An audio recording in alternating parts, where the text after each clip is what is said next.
Hello guys, welcome back to the channel, and here is the next lot of sketches.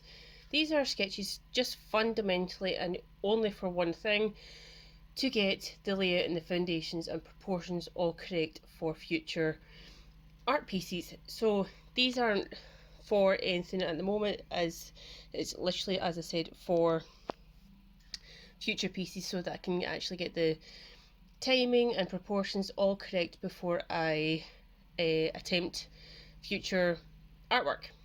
So the way that I'm getting all my speeds and proportions all correct before I attempt any as I say artwork, I don't know how many times I'm going to say artwork in one sentence, is by utilising learning methods such as good speed, geometric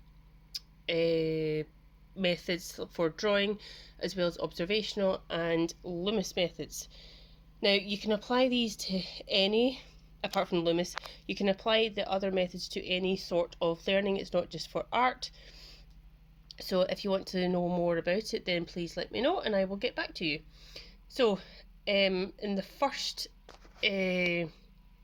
sketch took me 3 minutes, and the other two sketches took me 2.5 minutes.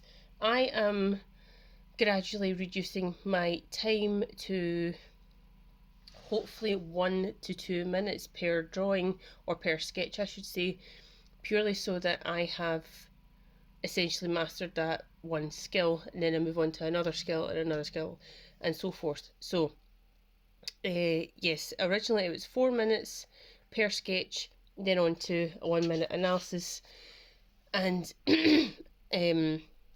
so at the moment I am between 2.5 and 3.5, usually about 3 minutes, but these sketches are 2.5 minutes. Yeah, so I feel like I'm getting the proportions correct, layout and structure all laid out, and they're actually looking pretty close to the original reference photo. Now please let me know if you'd like to know more about the different methods I use, and also maybe what pencil or pads or where I get my references from. Let me know and I shall get back to you. Thanks guys, bye.